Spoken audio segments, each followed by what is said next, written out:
Bonjour Isabelle. Bonjour Yam. Alors aujourd'hui, on va parler de couple Ouais. et de communiquer. Ouais. Et la question c'est principale, c'est faut-il tout se dire dans un couple et communiquer? Est-ce que communiquer, c'est vraiment bien? Ouais. Souvent, tu sais, on dit en manque de communication, les couples, ils ont un problème parce qu'ils manquent de communication. Mais qu'est-ce que ça veut dire communiquer? Est-ce qu'on... Communiquer, normalement, c'est une personne avec une autre personne qui ont une relation et qui échangent des informations. Mais pour moi, déjà, communiquer, c'est qu'il faut qu'il y ait une écoute de l'autre côté. Donc, à quel moment on communique? Tu vois, il y a toutes ces questions. Quand? Combien? Pourquoi? Donc, on ne va pas y répondre maintenant, mais souvent, on veut communiquer quand on a un problème, quand on n'est pas d'accord, quand il y a un conflit, quand on a une dispute. Et pour moi, c'est peut-être pas le moment de communiquer avec l'autre quand on est au pic de l'émotion.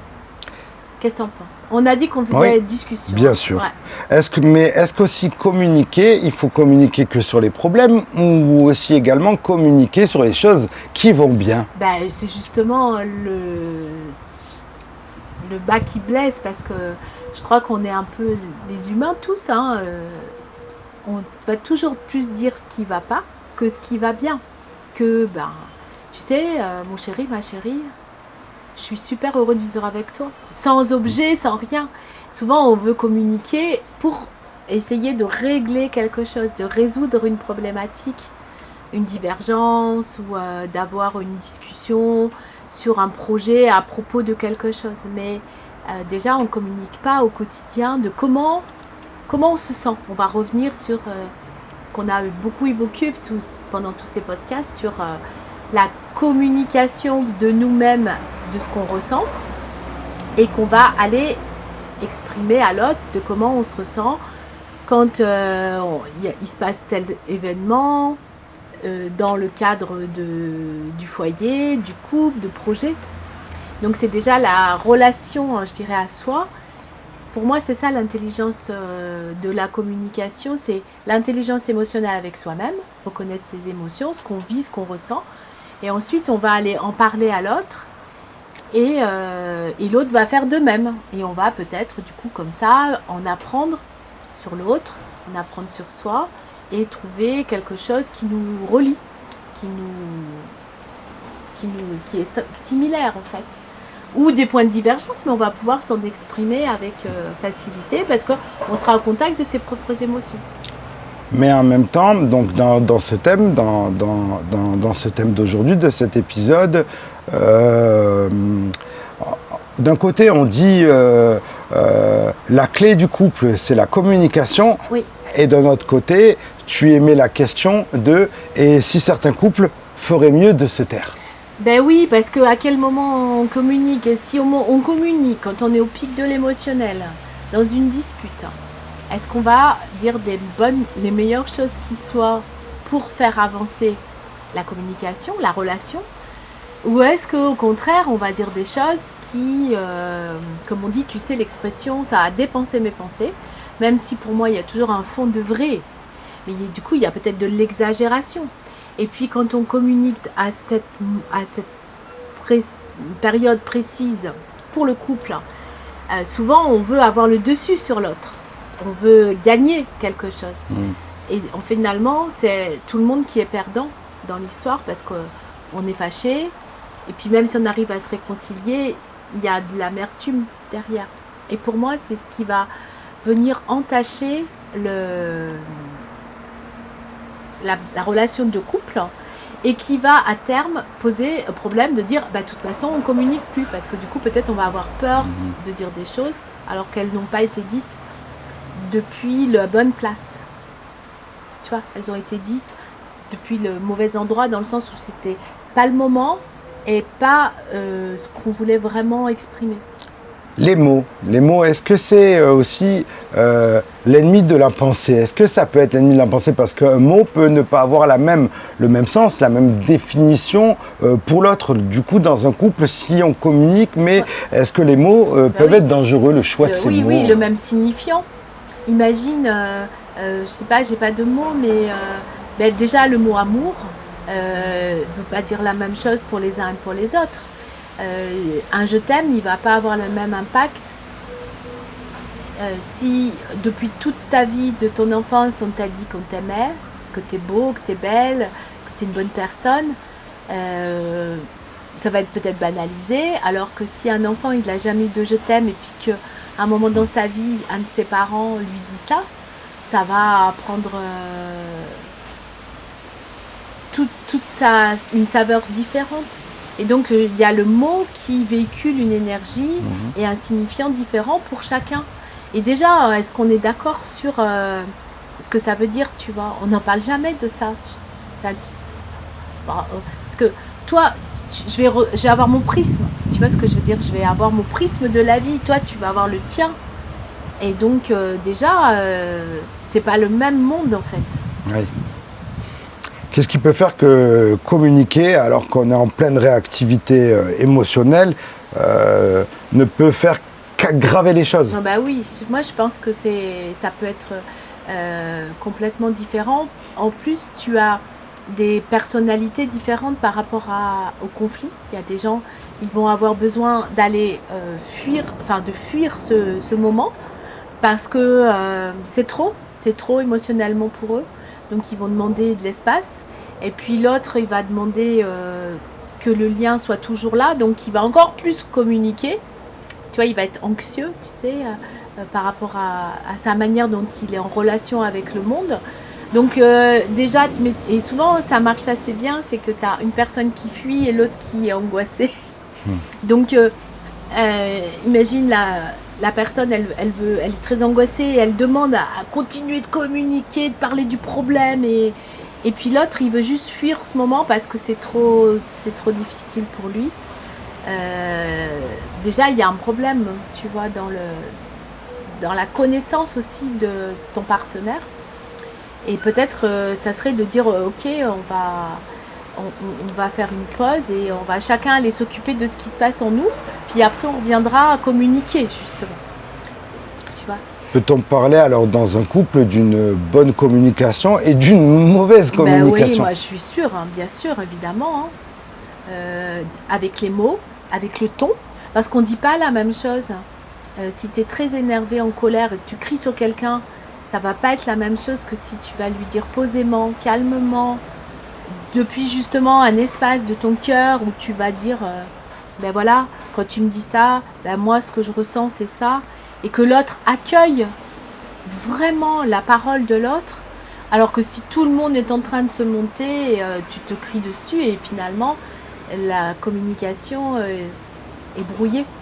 Alors il y a une histoire de ton, oui, de moment aussi. De moment, de dire peut-être de connaissance de l'autre, de son fonctionnement, d'apprentissage justement à connaître l'autre dans le couple, hein, comment il fonctionne, et puis de le dire aussi, tu vois. J'avais un témoignage d'une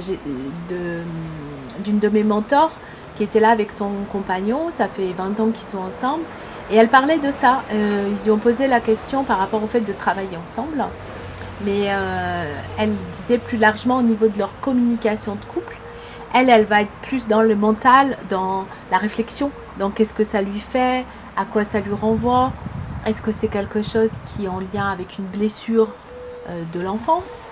Et donc elle dit, moi je vais communiquer avec moi-même, je vais un peu comme faire un débriefing de moi, et puis après on reviendra. Et puis lui il disait, lui il est plus corporel, et lui il a besoin de respirer. Au contraire, pour se vider la tête et laisser passer ça. Et après, ils se retrouvent sur un terrain, là, c'est une véritable communication. Ils sont en connexion à ce moment-là. Est-ce que dans un couple, toutes les vérités sont bonnes à dire? Moi, je crois pas. Je crois qu'il y a à confondre l'authenticité avec je déballe tout et je suis sans filtre. Et je dis tout. Parce que le couple, il vit des cycles, il vit des moments où ils sont très en accord, très en osmose, très en symbiose, ça se passe bien, et puis il y a des moments plus difficiles selon ce qu'on vit aussi chacun de son côté. Et du coup, l'autre est peut-être moins amoureux, on va dire. C'est pas parce que tu es moins amoureux qu'il n'y a pas d'amour, mais c'est pas le moment. Et donc, je sais pas, imagine, tu vis quelque chose personnellement en rapport avec ton corps. Je sais pas, tu as un souci, tu es inquiet. Tu vas pas non plus dire, je sais pas, tout le temps ce qui se passe pour toi, tu vois. Donc, je pense que. Et puis, il y a des choses qui peuvent blesser aussi. Parce que ce qu'on disait en aparté avant de commencer cette vidéo, des fois, on a des mauvaises pensées à propos de choses. Tu vois, on a des expressions. Je le déteste. J'ai envie de. Il m'énerve, j'ai envie de le tuer, voilà, c'est ça. Je vais l'étrangler. C'est ça. Alors qu'en fait, c'est de la figuration, c'est de l'imaginaire. Et imagine que si tu le dis, tu vois, là, j'ai juste envie que tu meurs, tu vois. Ça peut être très violent. J'aurais aimé ne jamais t'avoir rencontré. Oui, c'est ça. Quelle erreur de t'avoir rencontré. Il y a des couples qui fonctionnent comme ça. Il y a aussi des couples qui fonctionnent sur le mode communication conflictuelle. Ouais. Il y a des couples, c'est leur adrénaline en fait. D'ailleurs, est-ce que c'est ça? Ça leur appartient, j'ai envie de te dire. Tu vois, moi j'ai envie de dire, si ça convient aux deux, c'est sain pour eux. Moi, je pense que ça serait pas possible pour moi, mais moi, dès qu'on hausse le ton ou qu'on est en colère ou qu'on me parle mal, pour moi, c'est ma limite, tu vois. Donc, je peux pas. Mais il y a des couples, je connais, hein, t'en connais aussi. Ils sont tout le temps en train de... Ouais, dans des engueulades, publiquement. Mais ils durent. Mais ils durent parce que c'est leur mode de fonctionnement. Ouais. Moi, je trouve que c'est épuisant, mais... Mais j'ai envie de te dire, est-ce qu'ils en ont parlé? Tu vois, est-ce qu'ils en ont parlé? Est-ce que ça leur convient? Est-ce que c'est leur moyen de se retrouver après? Qu'ils se retrouvent vraiment dans le moment peut-être plus calme? Ou peut-être que c'est anormal quand c'est calme. Enfin, moi, je pense qu'il y a autant de couples que de types de communication. Le tout, c'est d'être d'accord. Et qu'il n'y en ait pas un qui soit en souffrance, en difficulté, en douleur par rapport à l'autre et qui ne le dise pas. Et j'ai envie de dire, un couple, pour moi, c'est comme une unité spéciale, tu vois. Et pour moi, malgré tout, de ne pas être tout le temps en conflit, pour moi hein, c'est mon critère. Pour moi, le conflit est anormal. Même. Les couples on va dire, du siècle précédent, c'était souvent des couples avec peu de communication, ils parlaient peu, avec des hommes assez muets. Je pense à nos grands-parents, qui étaient des personnes très introverties au niveau de leurs émotions ou au niveau même du couple ou quoi. Ils parlaient peu pour beaucoup. Mais en même temps, ce sont des couples qui ont duré pour beaucoup, peut-être même avec beaucoup de choses qui ne leur allaient pas. Oui. Mais ils ont fait avec. Oui, c'était comme ça. Hein. C'était un petit peu tout à l'heure, on a parlé du film sur Michael Jackson. La mère est dans ce cas-là de Michael dans le film. Hein. Le père a des comportements que la mère n'approuve pas et que la femme, et elle se tait. Et à un moment un peu plus loin, elle dit à son mari des choses, mais on sent que c'est convenu comme ça parce que c'était aussi la société qui le voulait un peu comme ça, voilà. Mais aujourd'hui, pour moi, on n'est plus dans ça. On a une forme d'égalité en tant qu'hommes et femmes à dire les choses. Le patriarcat notamment. Ouais. Mais du coup, est-ce que c'est une question un peu volontairement exagérée, mais est-ce que communiquer trop, c'est danger pour le couple? Moi, je pense qu'à un moment, il faut arrêter. Parce que est-ce que tu rajoutes pas du bruit? Finalement, une communication, si tu reprends cette fameuse définition, un récepteur, un émetteur, et entre les deux, il y a la communication. Il y a comme la radio en fait, hein, tu vois, deux émetteurs et au milieu, tu as ce qu'on dit qu'on communique. C'est comme si, là j'ai l'image d'une affiche, d'un prospectus, et puis que tu as des informations partout, plusieurs couleurs, du texte en gras surligné, point d'exclamation, gros titre, plusieurs typos, tu vois. Bah à la fin, le message, qu'est-ce qu'on en ressort? Et donc, trop communiquer, si ça part dans tous les sens, s'il n'y a pas un fil conducteur, souvent on communique aussi avec un objectif. Qu'est-ce que je veux obtenir? C'est quoi l'objectif de ma communication? Si on en reprend la communication type marketing, quel message je veux faire passer dans ma communication? Et donc, si c'est pour la fin revenir au point zéro et qu'il n'y a pas eu d'évolution, d'avancée, je ne parle pas de compromis, hein, parce que pour moi un compromis c'est pas satisfaisant, mais que du coup tu sens que tu n'as pas pu exprimer ce que tu ressens, tu n'as pas pu dire ce que tu vis, et l'autre n'a pas entendu et compris ce que toi tu vis, et lui-même n'a pas pu le dire parce qu'il n'est pas en lien avec ses émotions, ben ça fait pchit quoi, et ça fait du bruit. Ça fait du bruit sur la ligne, encore plus. Et après, en plus, tu peux te le reprocher dans une autre dispute ou un autre conflit. Oui, mais il y a un mois, tu m'as dit que... Parce que tu as tellement dit de choses que tu as oublié ce que tu avais dit. Ouais. Simplifions.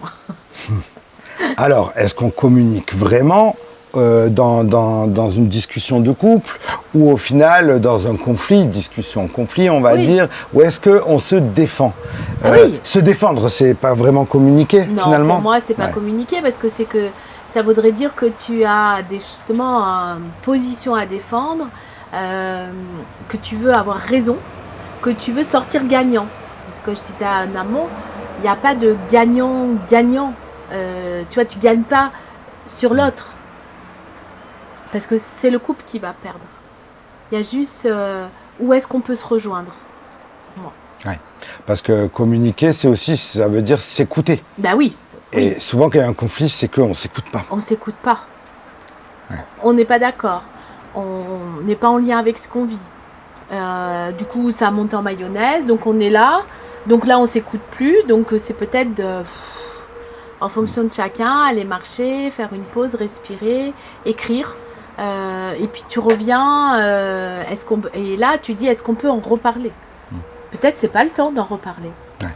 Peut-être c'est pas le temps. Peut-être on n'en reparlera jamais. Peut-être qu'il suffit juste de se prendre dans les bras et puis de rien dire.